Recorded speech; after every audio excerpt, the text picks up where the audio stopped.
अलग नहीं है। तो हम भी मानते हैं सम्राट वीरभोज के सामने गुर्जर सम्राट वीरभोज इतिहास में लिखा है। माननीय मुख्यमंत्री जी ने ऊपर से लेकर के माननीय धन सिंह जो कोतवाल जी थे 1857 के नायक थे, और यहाँ के जो दादरी के गौरव थे 1857 में जो 40,000 गुर्जर समाज के लोग दादरी लौनी के शहीद हुए थे, राव उमराव सिंह भाटी जी, राव रोशन सिंह जी और तमाम माँ पन्ना धाय गुजरी जिन्होंने अपना बलिदान दिया। तो हम लोग जब शासन में थे तो हम राजा थे, उसके बाद जैसे शासन में जो हमारे जो परिवार के कुलीन वर्ग था और राजपूत संघ का जो गठन हुआ तो वो हम और एक ही परिवार है, इसलिए उनको अपना अधिकार है क्षत्रिय समाज को मानने का। प्रत्येक क्षत्रिय जो भारत के अंदर क्षत्रिय है, गुर्जर का मतलब है जो शत्रु का नाश करता हो, और उन्होंने भारत की सीमाओं को भारत नहीं भारत के बाहर तक बढ़ाया। और मैं माननीय मुख्यमंत्री जी का आभारी हूँ कि उन्होंने इस विवाद को खत्म कर दिया, क्योंकि गुर्जर और राजपूत इस घटना के बाद दोनों को पता चल गया कि हमारे पूर्वज एक थे, तो इसलिए हम एक हैं और हमारे गोत्र मिलते हैं, तो दोनों को अपना गर्व करने का अधिकार है। छेड़छाड़ की है उसकी हम निंदा करते हैं। इतिहास के जितने भी शिलालेख मिले और इतिहास में जो दर्ज आप गूगल सर्च सकते हैं उनके नाम सामने गुर्जर लिखा है। तो गुर्जर और राजपूत कोई अलग जाति नहीं, जो गुरु लेकर लड़ते थे क्षत्रिय गुर्जर के नहीं, उस शत्रु का नाश करने वाला संस्कृत में है। इसलिए दिल्ली के आसपास राजधानी के जयपुर जहाँ भी राजधानी है गुर्जरों को बसाया गया। तो वो गर्व जो है करने का दोनों को अधिकार है, और केवल गुर्जर और राजपूतों को नहीं, पूरे देश के सनातन धर्म को मानने वाले, और भारत में तो मुसलमान ही नहीं 10,000 मुसलमान मुश्किल हो गए, जो और मुसलमान भी है उनको भी गर्व करना चाहिए। जिस तरह से महाराणा प्रताप के नाम पे पूरा साटा 84 के अंदर मुसलमान भी गर्व करते हैं, तो दोनों समाज एक ही है। इससे माननीय मुख्यमंत्री जी ने बहुत मजबूत संदेश दिया है, और उन्होंने लास्ट में कहा भी कि ये जो आपके समाज के थे आपको गर्व करना चाहिए, और इस पर कोई विवाद करता तो वो भी मैं समझता हूँ कि वो एकदम उसको जानकारी नहीं, क्योंकि दोनों समाज एक है और पूरे समाज सनातन धर्म के रख सकते हैं। गुर्जर जो शब्द पर किसी ने जो छेड़खानी की है, क्योंकि उनका गुर्जर सम्राट वीरभोज ही लिखा जाता है, वो गलत किया, उसकी हम माननीय मुख्यमंत्री से शिकायत करें। अच्छा, तो आप 2022 की राजनीति कैसे देख रहे हैं? 2022 को आप कैसे देख रहे हैं? क्या होगा उत्तर प्रदेश में 2022 में जाएगा? आप जो देख रहे हैं सब देख रहा है। माननीय मुख्यमंत्री जी आए, जिस तरह से लोगों ने उनके समर्थन में जिस जोश था, जो जनता के अंदर जोश था उनके प्रति और जो भाजपा के प्रति, और जो खासतौर से गुर्जर समाज जिस तरह पिछली बार 2-3 चुनावों से लगातार 99.9% बीजेपी को वोट कर रहा है, और उसके साथ साथ तमाम समाज बिरादरी माननीय मोदी जी की नीतियों से, माननीय योगी जी के जो कार्य हैं उससे प्रभावित होकर के जो यहाँ उत्तर प्रदेश में विकास हुआ है एक तरफा, पहले 350 थी अब 350 आएंगे। मेरी बात सुनो, आपके नाम के पीछे भी लिखा है नंद किशोर गुर्जर, क्या आपको लगता है कि ये राजपूतों के राजा थे या फिर गुर्जरों के? क्योंकि अभी भी विवाद चल रहा है। देखिए, जो विवाद कर रहा है उसको जानकारी नहीं, वो कोई अल्प शिक्षित व्यक्ति जो है वो कह सकता है। गुर्जर और राजपूत दो जातियाँ ही नहीं है, गुर्जर और राजपूत एक ही जाति है दोनों, और दोनों के पूर्वज सम्राट वीरभोज है, इसलिए उन्हें भी मानना चाहिए और पूरे देश के सनातन धर्म के समाज को मानना चाहिए। लेकिन जहाँ तक इतिहास की बात आप कर रहे हैं, तो इतिहास में स्पष्ट लिखा है, जितने भी शिलालेख हैं और जितने भी अभिलेख प्राप्त हुए हैं, कि गुर्जर उनके सामने लिखा है। गुर्जर का मतलब किसी जाति से नहीं है, गुर्जर का मतलब है शत्रु का नाश करने वाला, जो ये संस्कृत का शब्द है, और जो गुर्ज धारण करके हरावल दस्ते में लड़ते हुए।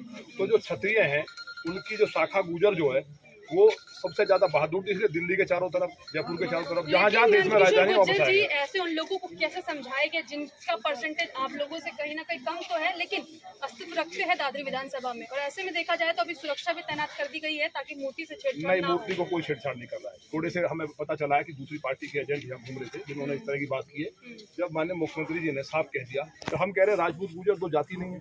जो कह रहा है एक पिताजी के दो बेटे हैं, तो दोनों को अपना पिता कहने का अधिकार है, और हम तो चाहते पूरा देश उनको माने, लेकिन वो स्पष्ट उनके सामने गुर्जर लिखा है। इसलिए जो शत्रु का नाश करने वाली जो एक क्षत्रियों का एक शाखा है उसको गुर्जर कहा गया। तो दिल्ली में जो साहब सिंह वर्मा जी ने गुर्जर प्रतिहार सम्राट वीरभोज मार्ग अक्षरधाम पे है, अभी सिसोदिया जी ने किया है, तो उस पर किसी को नहीं मानना चाहिए। ये एजेंट का जो आपने जिक्र किया, आखिर किस पार्टी की तरफ इशारा कर रहे हैं? क्योंकि देखा जाए तो मायावती का गढ़ भी बिल्कुल नजदीक है, बादलपुर उनका पैतृक गांव भी है।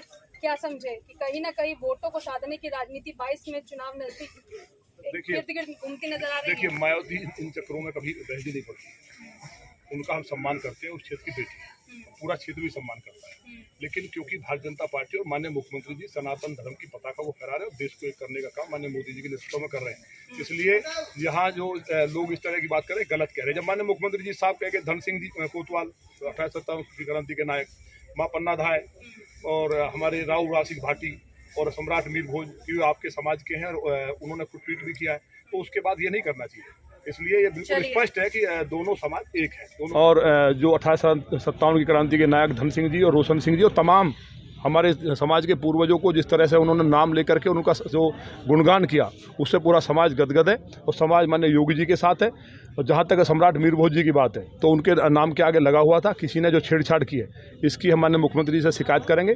और माननीय मुख्यमंत्री जी दूसरी बात, जो विवाद की बात कर रहे हैं, तो कल ही क्षत्रिय महासभा ने, कल या परसों उन्होंने कह दिया था, अब हम दोनों समाज एक है, गुर्जर और राजपूत को अलग जाति नहीं है, दोनों एक परिवार है। हमारे पिता एक हैं, उनकी 2 संतान जैसे होती हैं, तो उनको भी मानने का अधिकार, हमें मानने का। और हम तो ये चाहते हैं, क्योंकि उन्होंने पूरे हिंदुस्तान के अंदर सम्राट मीर भोज जी का 55 साल का जो शासन है, इतना बड़ा शासन आज तक नहीं हुआ। उन्होंने भारत को केवल अपने राज्य को नहीं बचाया, ऐसा दूसरा उदाहरण नहीं है, भारत के बाहर ईरान तक सीमाओं को बढ़ाया, 3 केंद्रीय राजधानी उनकी रही, तो वो धर्म रक्षक थे और सनातन धर्म के लिए गौरव। विवाद कहाँ से आ गया कि इस पर राजपूत और गुर्जर अलग अलग क्लेम कर रहे हैं, आखिर क्यों उनको एक जाति में? अब मैंने बताया ना, क्लेम कर ही नहीं रहे, दोनों एक है। बैठ करके जो बुजुर्ग थे, कुछ बच्चे, तमाम सारे गुर्जर यहाँ पर आए हुए थे महासभा के और बोले कि भाई गुर्जर नहीं है। मैं बताया ना, किसी पार्टी के 2-4 तो लोग ऐसे दुनिया में रहते हैं, वो समर्थित हो सकते हैं उनके, इसकी जांच कराई जा रही है। यहाँ स्पष्ट गुर्जर लिखा था। जब माननीय मुख्यमंत्री जी ने मंच से कह दिया, और दूसरी बात, जो हिस्ट्री पढ़ा, मैं हिस्ट्री का स्टूडेंट हूँ, राजपूत गुर्जर एक जाति है, 2 जाति नहीं है, इसलिए दोनों को अधिकार मानने का है। तो मूर्ति के पास पुलिस क्यों लगी हुई है, आखिर क्यों जाने क्यों नहीं? पुलिस लगी है, मान लिया किसी ने कुछ फेंक दिया, जो लोग यहाँ बिना वजह की बात कर रहे हैं। जब माननीय मुख्यमंत्री जी ने ये कह दिया, पूरे गुर्जर समाज के लोगों का नाम लेकर के उनका सम्मान बढ़ाने का काम किया, और उन्होंने स्वीकार कर लिया है। दिल्ली में माननीय साहब सिंह वर्मा माननीय मुख्यमंत्री थे, उन्होंने साफ स्पष्ट लिखा, आप जाएंगे अक्षरधाम गुर्जर सम्राट मीर भोज मार्ग। तो इसमें क्या होगा, गुर्जर का मतलब है जो हरावल दस्ते में लड़ता था, जो राजा जब तक राज रहा, लेकिन हराव गुर्जर शत्रु विनाशक, संस्कृत में इसका वो है, शत्रु का नाश करने वाला, अगली जो पंक्ति में लड़ता था वो गुर्जर कहलाया। लेकिन क्षत्रिय हम लोग हैं, और क्षत्रियों की एक जाति नहीं, तमाम जातियां बनी हैं, तो सबको गौरव करने का अधिकार है। लेकिन वो माननीय मुख्यमंत्री जी ने जब कह दिया, तो उसके बाद बचा ही नहीं कुछ। तो और बहन बेटियों का अपमान हुए, तो उन्होंने धर्म को स्वीकार किया, और वो घर वापसी कर रहे हैं। तो इसमें भी लोग कहेंगे कि घर वापसी क्यों कर रहे हैं, मेरे यहाँ पूरा गांव बदल गया, तो गुर्जर थे। इसी तरह से हिंदुस्तान के अंदर ही 1 करोड़ से ज्यादा गुर्जर मुसलमान है, वो सारा वापस आएगा। तो हिंदुस्तान के, हम इस देश को मजबूत करने के लिए काम कर रहे हैं। ये सब जो इस तरह की बातें कर रहे हैं, अगर किसी ने हटाया है, हटाया है, तो उसके खिलाफ हम माननीय मुख्यमंत्री जी से शिकायत करेंगे। माननीय मुख्यमंत्री जी ने जिस तरह से एक सभा में और पूरे हमारे समाज को सम्मान दिया, हम उनके आभारी हैं।